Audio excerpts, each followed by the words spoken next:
Hello and welcome to Gardening with Daddy Pete. I'm your host, Melvin York, and this is Jay York, your co-host. Good morning.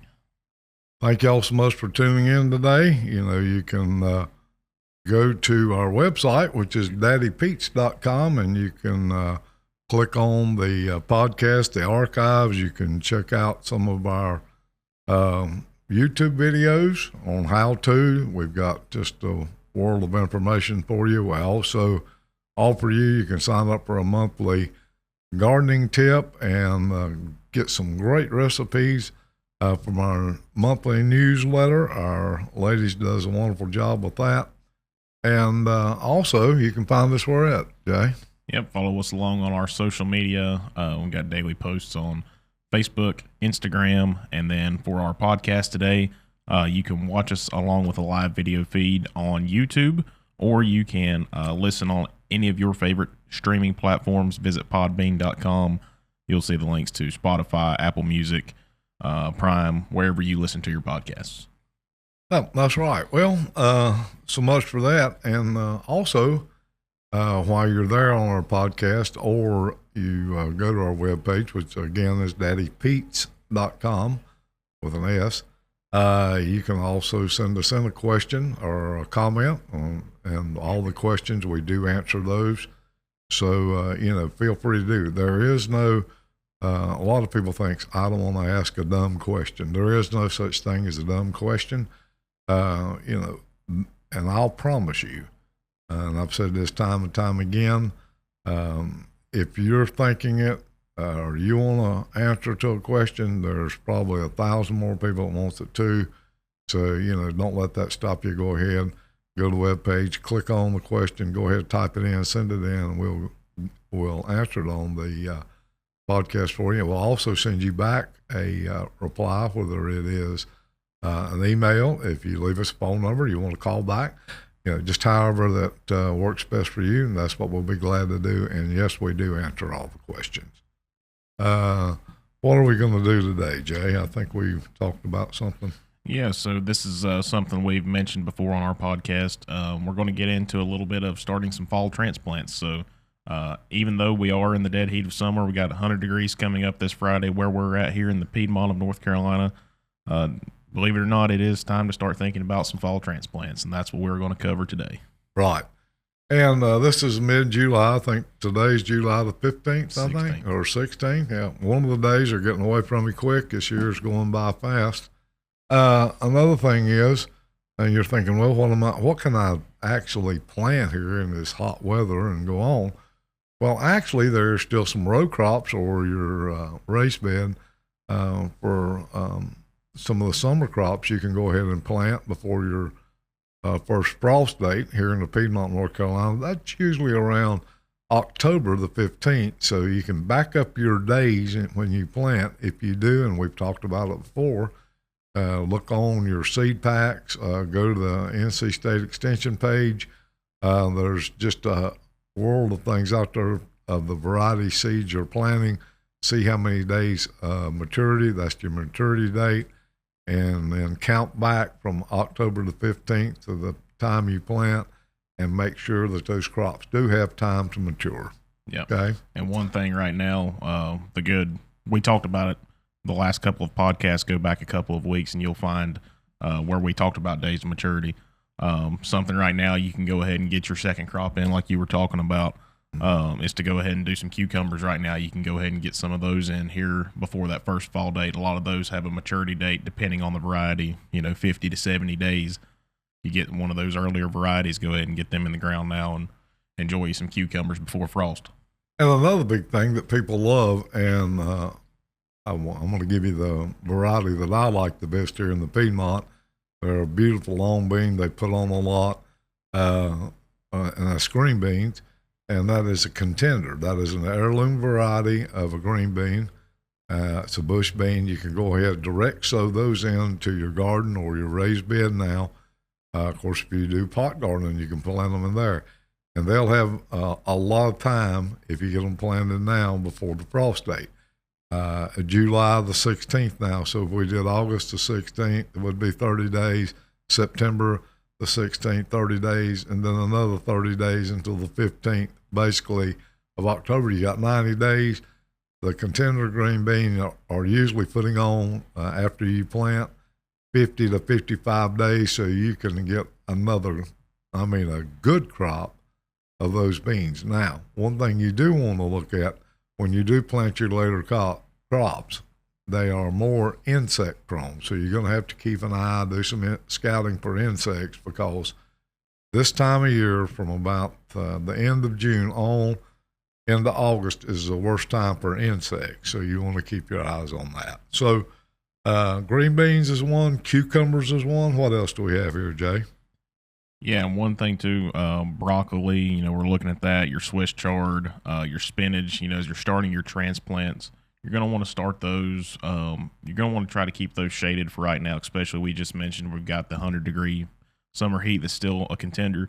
You want to try to keep a little bit of that, intense summer heat off of these guys. Keep them in the shade while you're starting these out for the first couple weeks. Yeah, do that and go ahead and start with transplants. And as it cools off some, by the time that these transplants are ready, you're probably looking at mid to late August, which is going to be the best time to plant those.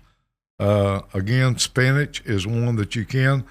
Spinach does one of the crops like cabbage, like all of your greens, like turnip greens or collard greens and all. They take a light frost up to just a like when it gets 32 degrees, which we would call a freeze, but if it's just there for overnight, these crops will handle that and continue on. Beets is another thing, a root crop that you can plant now. And when you plant those, you can enjoy naturally the root of the beet or the plain beets or the greens, which is excellent there. So all your greens like mustard, kale, turnips, you got the white turnips, you got the purple top, all of those greens, your tender greens, all can be planted now. But again, let me also warn you that the insects do like these, so you're going to have to keep your eye on them. Now, if you're planting turnip greens, you're planting just greens. Basically, if you want greens and not the turnips, you can plant those later. You can start those about, in the Piedmont here, about the 15th of August. And they work well. So, you might miss some of the insects that way if you're only wanting the greens. But if you're wanting the turnips, right now is the time to go ahead and get those greens in the ground and do that. You may have to do some watering, but, still, it's a good time. So what else we got on here, Jay, that we need to do? Yeah, and something, for those of you that are watching along, you can see us kind of glancing down at our phones. We've got our notes on here. We're following along with the North Carolina State Extension as we are here in the Piedmont of North Carolina.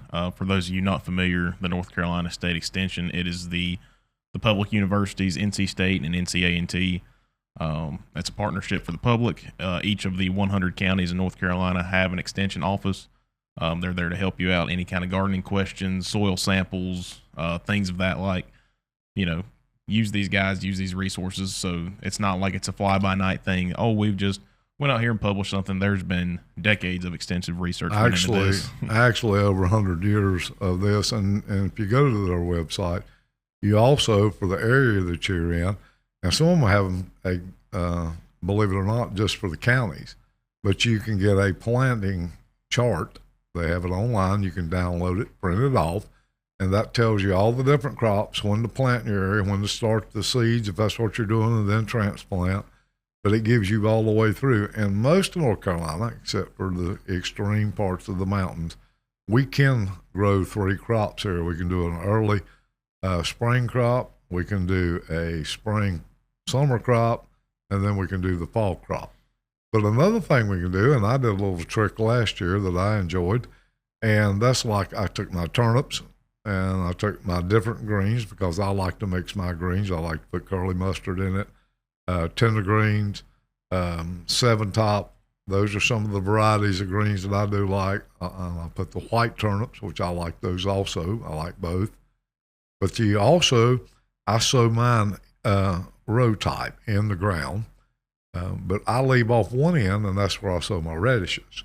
And then I'll leave another end for that, kind of break that off, and then I transplant my spinach in it. Spinach is a cold hardy crop, believe it or not.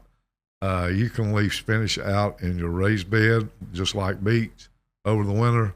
It'll freeze. You think, well, I've lost that. And when early spring comes by, if you haven't disturbed it, guess what? Spinach is going to start popping up greens, and your beets are going to start popping up greens also. So if you want to grab those fresh spring, a little bit of greens right there, you can do that. And also, a lot of your turnips and some of your other greens will also spring back up too. So if you're planting in a bed that you don't need to get into right early into the spring, just leave it there. And believe me, you might get rewarded with another mess or two of these greens on that. And that kind of reminds me, kind of on topic, kind of not. You know, we always had that one bed there in front of where that water spigot was. Right, you always had your Egyptian walking onions in there, and you would come back months later and you see new onion sprouts just keep walking. I always thought of that when you were saying that. So. Yeah, and I noticed that and if you don't know what that variety is, you need to look them up. The Egyptian walking onion is a very good onion, but what it'll do, instead of just going and making a big ball like a white ball of seed, they actually make the sets, and they go on top and they'll extend on out. And when they fall over into your bed, they'll reroot the new growth and put bunches more onions on. So that's why they call them a walking onion. The stems will grow up probably 16 to 20 inches tall. Then you'll have a bunch of sets come on. They'll go ahead and put out shoots, and then they'll shoot on up, and you'll see another run.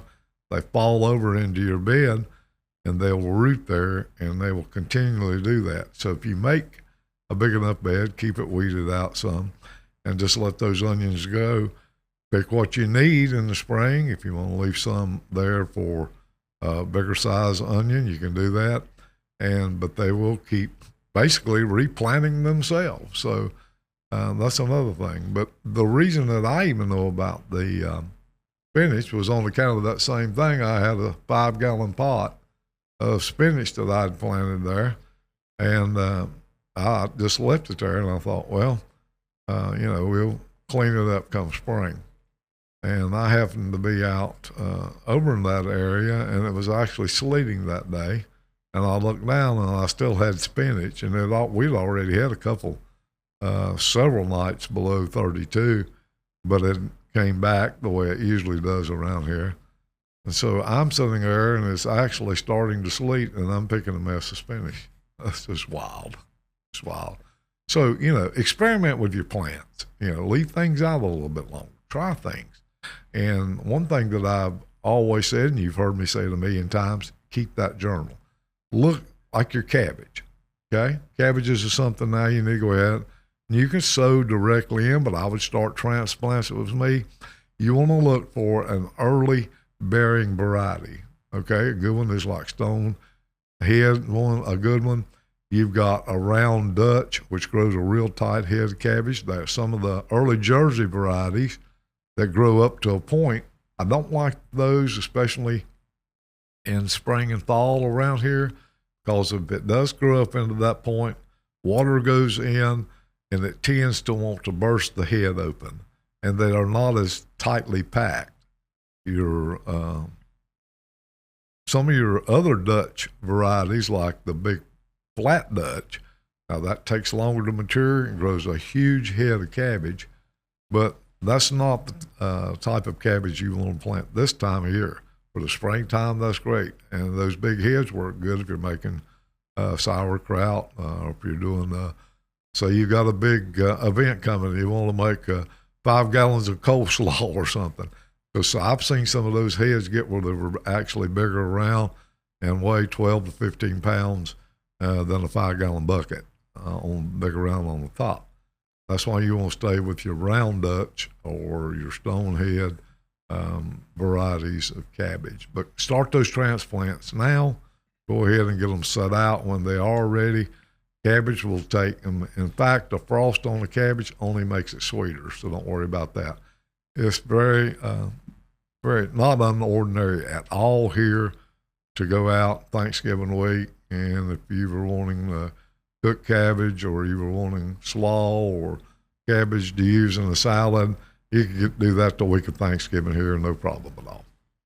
Yeah, Okay. and you were talking about the different varieties of cabbage too. Going back to kind of our list here, one more thing that we didn't touch on. I think we got pretty much everything else that they had listed on our fall list here was carrots. So they had mentioned choosing a shorter season variety. Again, going back to that days of maturity, you can go ahead and actually direct sow those here in the next couple of weeks in late July, and you can have some of those for early fall. And a variety of those would be good would be like the Danner. A Danner's a shorter carrot. It's a shorter variety, but it's got a lot of flavor. Works well in our area, so that might be something you want to do. And there's several other varieties besides that, but I know the Danner is one that does work well here. Now, if you want to, you do more experimenting with carrots. They have the different colored ones. It works good, but I would keep those for a springtime planting. Works well. So that's just some of the ideas that you can do here. And one good thing about gardening is you think, well, I'm going to, rest today. I'm going to do that. But that doesn't provide any of this fresh food. And there's always something to do in the garden, something else to be thinking about. Okay. Just to give you an idea here, put in the back of your mind, keep your eyes on the seeds. Seeds in the next month or so will start being reduced because at the end of the year in North Carolina, most people are not allowed to sell seeds that can go from one year to the next. They have to discard them and start off with new seed for 2027. So here at 2026, if they've still got an abundance of seeds, and especially for springtime seeds, they're going to go ahead and start cutting the prices on it. Now's a good time for you to buy those, but make sure that you buy the heirloom variety seeds so you can save them yourself. And we're going to do a segment on that before long on how to save your own seeds. Yeah, and as you're getting into your transplanting, we talked about transplanting. We talked about direct row planting. If you're doing a raised bed, Daddy Pete's, we do have a mix for all of those uses. If you're doing some transplants in your own containers, you want to use something like our potting mix. If you've built or our CN farm, which is a great one. That provides just a little bit more drainage. A lot of organic material in there. It's a great mix. Right, and it is has all of the organic goodies in it. CN farm is just a little bit more expensive, but you get a lot more bang for your buck. But even with the regular Daddy Pete products, you're still going to get the same thing. Yeah. Use the Pete Light. Yeah, the basis of most of our mixes is our composted cow manure here. We're a Century Dairy Farm here in Stony Point, North Carolina.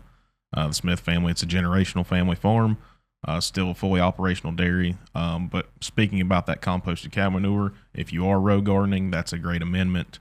Yes. Here in the North Carolina red clay here in the Piedmont that we have. And even into the sandy areas of the coastal region. That's works well there too. It's a great amendment. Get that organic matter. Go ahead and blend that in before you do your direct planting. For years, you've known our Daddy Pete products by the spots on the bag. Well, now we have someone trying to imitate us, and one of the box stores has used spots on there and calls it cow manure.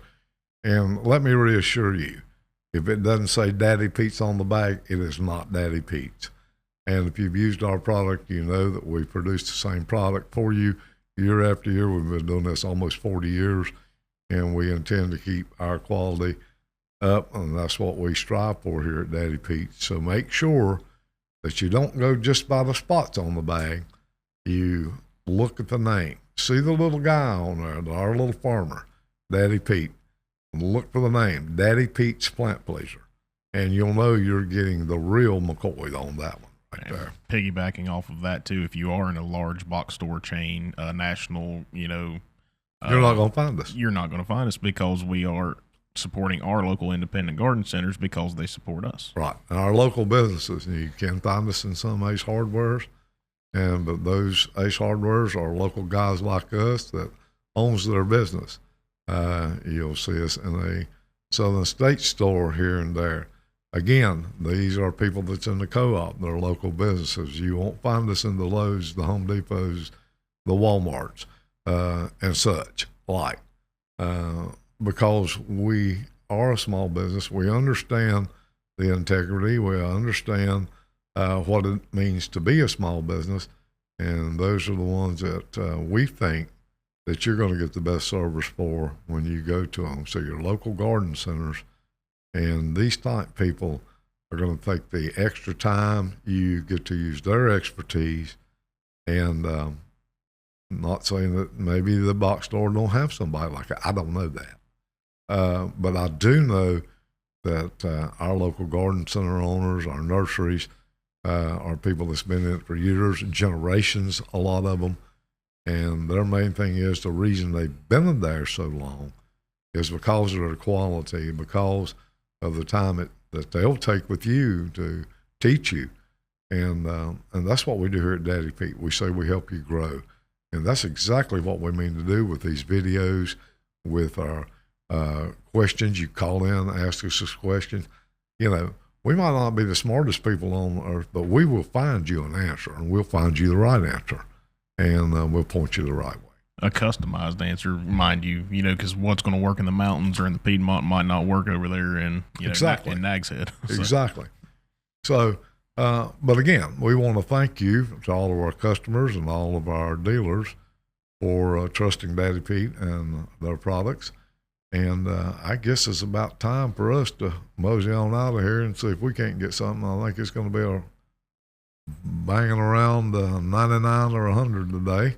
So, but anyhow, don't let that stop you for planning for your fall garden, because you will enjoy those vegetables, those fresh vegetables. And what's going on now with all of this thing with the lettuce and all the vegetables, what do they call it? Some kind of parasite or something going around.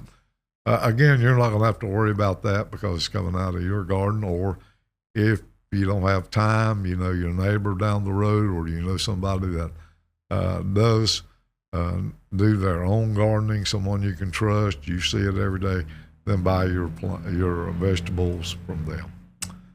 Well, again, we're going to leave you today. Thank you so much for tuning in. Remember, you can see all of us and catch all of our information if you'll go there on daddypeets.com.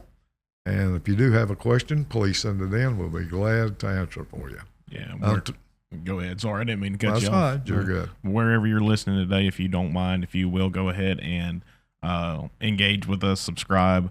If this is your first time listening, we appreciate you. Hope you enjoyed it. But go ahead and subscribe for future videos. We do these once a week, unless it's a holiday week or something like that out of the ordinary. But we try to do one once a week, releasing on Fridays. So Friday mid-morning, catch us. Got a little bit of time off work for the weekend. Sit down, listen to us on your way to work. We appreciate you guys. All right. Well, until next week, thank you so much for tuning in.